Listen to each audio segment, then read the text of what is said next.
Video number 23. So let's jump straight into it. Okay, keep in mind that America had no federal income tax up until 1911 with the Federal Reserve Act. Is that? Federal Reserve Act. Yeah, that's when the Federal Reserve was put in. You know, a lot of people know about the Federal Reserve. I don't write that too much in the write-up here because there's just so much information about it already known.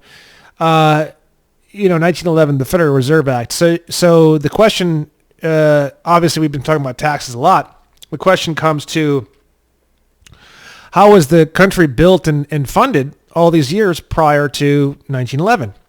The answer is that the people who were in charge were given access to the trust of the state or government via TMOs, Trust Management Organization. These TMOs were supposed to be contracted to service us, run our cities and towns in exchange for money. So there was like 18 or 9 or something like initial services that the government was supposed to be doing for us. And then now, many, many years later, they've expanded that out to like 6,000 different services. Most of them are bullshit. And they're always trying to figure out how to service us so they can bill us. So originally it was going to be like a very specific, very small number of services.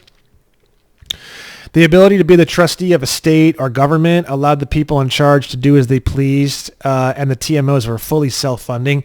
So if you have a gold or silver-backed currency, the trust management organizations were basically where the government was the trustees and we were the beneficiaries, and then they would be able to pay themselves out of the trust activities. No different than any other trust. Trustees don't necessarily work for free.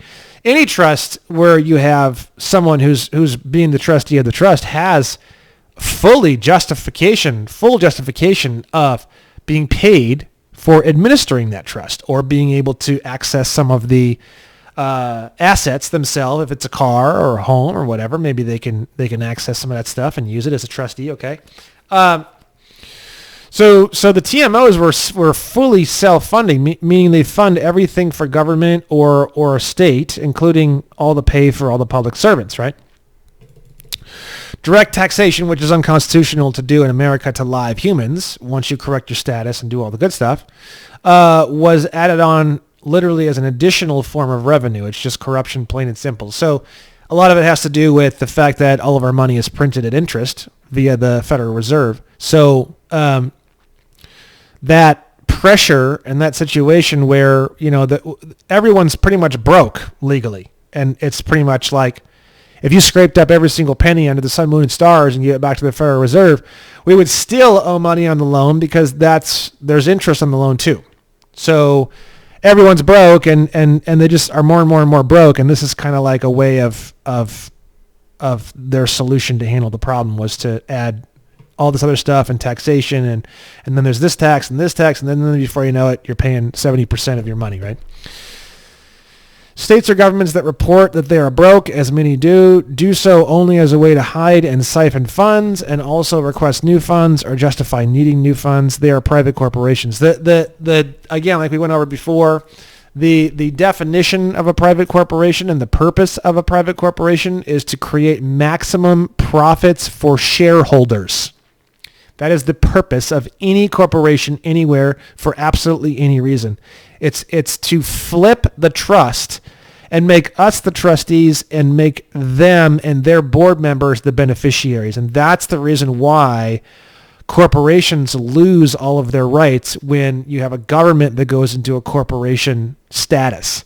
Because the founding fathers and the people who created the law knew that corporations would flip the trust and fuck everything up. So there were provisions that were put into place that prevented that from happening and prevented the government from flipping the trust on us, right? So once we correct our status, now we can correct the government status as well and force them to be the trustees while we're the beneficiaries, okay? Here's a quote.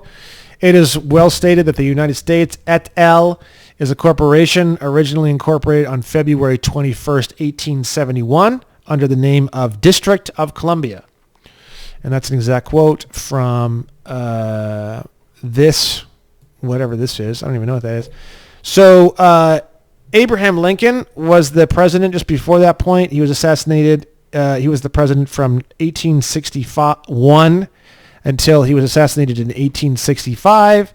And then the president who, let's see here, 17. Oh, wait, there was a 16th president?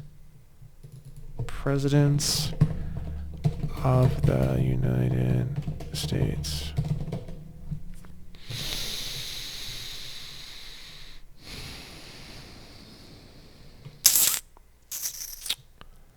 Let's go back. Here we go. Abraham Lincoln, Andrew Johnson. I see. So from what I've studied, Abraham Lincoln was the main one who bankrupted the United States. And then you have Andrew Johnson from 1865 to 1869.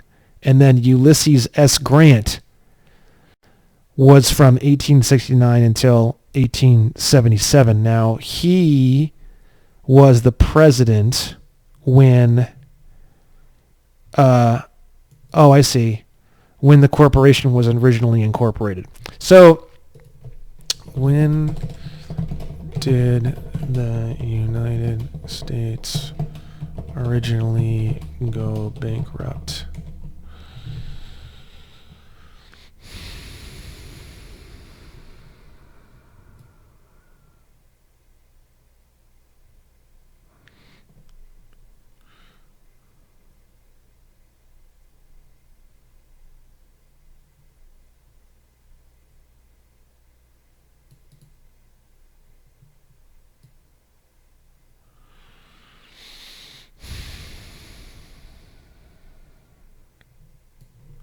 Because the corporation was born on February 21st, 1871. So it must have gone bankrupt just before then. I'm thinking during Abraham Lincoln's time. I just don't know. And then also Congress, the last... when was the last time the original Congress was in session?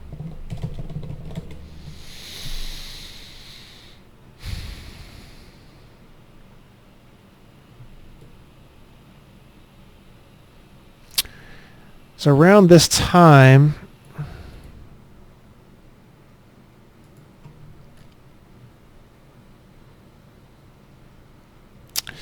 I don't know. I have to find it, but around that same time period is when there was the last of the original de jure Congress as well. So right around that same time period, you have the bankruptcy prior to this point and the death of the original de jure Congress.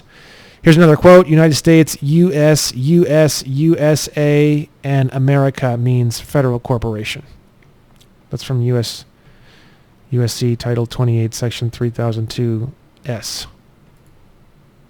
America is in all capital letters. So these are all just corporations. They incorporated that, they incorporated that, they incorporated this, they incorporated this, and they incorporated this. So it's probably just 4 or 5 different corporations. And then the United States is a corporation. They use a very sketchy form of accounting that allows them to hide vast sums of money off ledger, making themselves appear broke. It's a form of accounting originally created by the mafia. The perception of what you see around you is manufactured and hand-fed to you. The reason being is pure corruption and greed. It really all just stems from the fact that with fiat money that we owe interest on, including the way that they contract and expand it like they're doing now, creating all this inflation, it's very difficult to make enough money to buy a lot of things and that kind of thing. If we had a gold-backed currency and it was we didn't have all this weird financial stuff and all this Federal Reserve and fiat money and everything else, the money would be very, very stable and it would have massive buying power, and you could have just like it was 100 plus years ago, where just the dad worked and he would support like a whole family with, you know, a whole bunch of kids, 4 or 5 kids, and all sorts of shit everywhere. And it was just the father would work a full week, and he would bring home just himself enough money, even from like a blue collar job, to pay for his whole family. So that's kind of like, you've probably heard of Nisara Jisara. If you haven't, that's a whole nother thing you can look into. Nisara Jisara. This is basically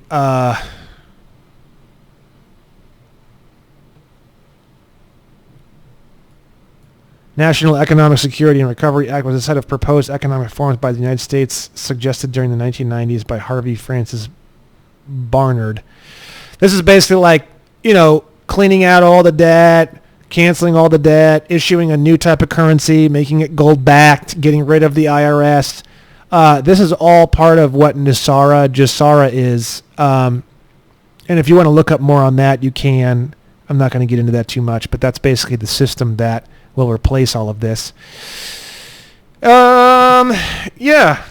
So we don't need taxation. We never did. We still don't. It's just they make you think you do. So, again, that just has to do with, I wanted to put that here because we've had taxation like this since 1911, but think about it. We've had the most powerful country in the world for a long, long time before that. So, just to be clear, a lot of brainwashing in terms of the necessity of direct taxation. It's unconstitutional and completely unnecessary. It's just that the financial system needs to be repaired and cleaned up, and there just needs to be rules like a Nisara Jisara type of thing put into place. And then after that, the trust management organization and the trust of the country would completely fund itself entirely. It would fund all the roads. It would fund all the school systems. It would fund absolutely everything all by itself without the need of taxation at all whatsoever. So there you go. That's video number 23, and I'll see you at video number 24. Bye-bye.